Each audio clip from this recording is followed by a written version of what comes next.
Assalamu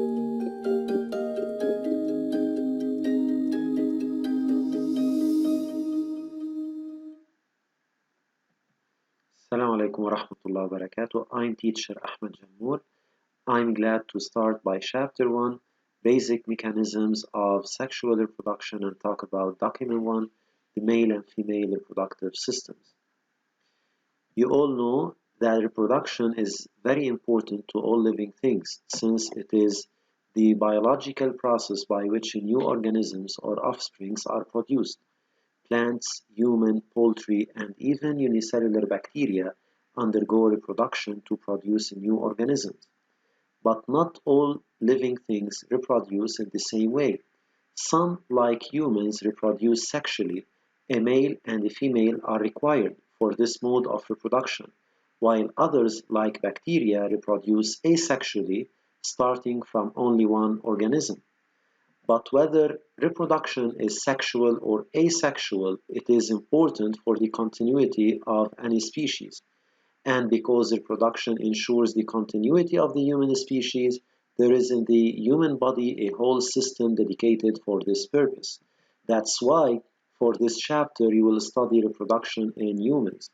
You will study about the reproductive systems of both males and females.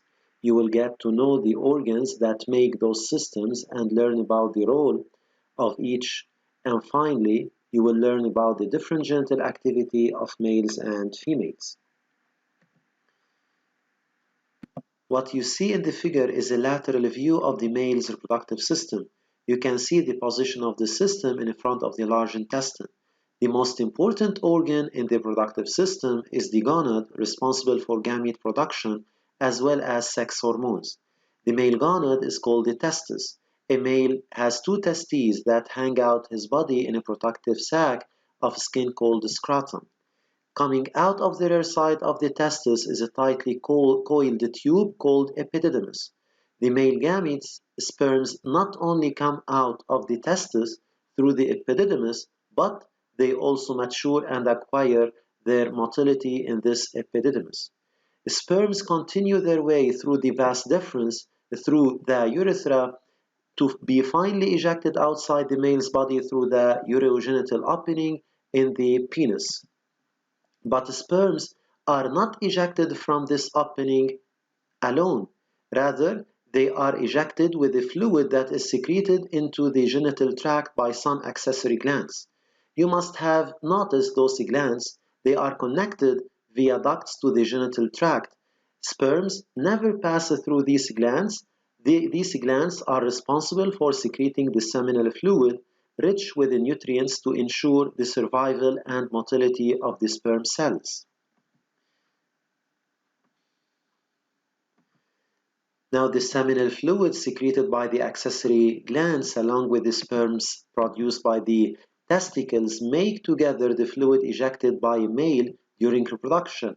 This fluid is called the semen, which is a whitish opalescent fluid.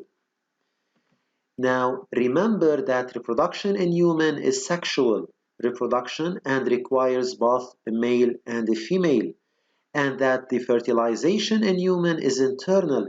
It takes place in the female's body. That's why the male semen should be ejected into the female's reproductive system. What you see in the figure is a lateral view of the female's reproductive system. Just like males, females also have two gonads responsible for the gamete production called ovaries. But in females, those gonads are located within the lower abdomen and not external to the body. Just like male testicles, ovaries are responsible for the production of the female gametes as well as the female sex hormones. The female gametes are released from the ovaries into nearby tubes called the fallopian tubes or oviducts. The fallopian tube is the site where the sperm meets the female gamete and fertilization occurs.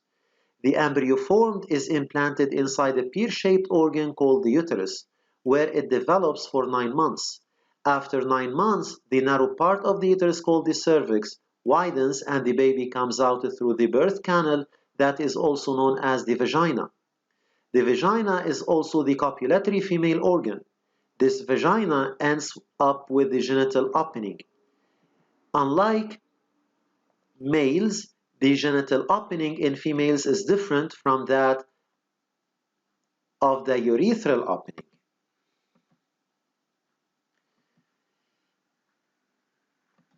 Now, not only the reproductive systems of males and females are different in many aspects, but also their activities are different as well. Both males and females have no genital activity until the age of puberty. Although this age is earlier in females than males, starting from puberty, males show continuous production of gametes, while females show discontinuous or cyclic production of gametes interrupted by gestation or pregnancy period. The male genital activity continues with aging, but it shows a slight progressive decrease until reaching death.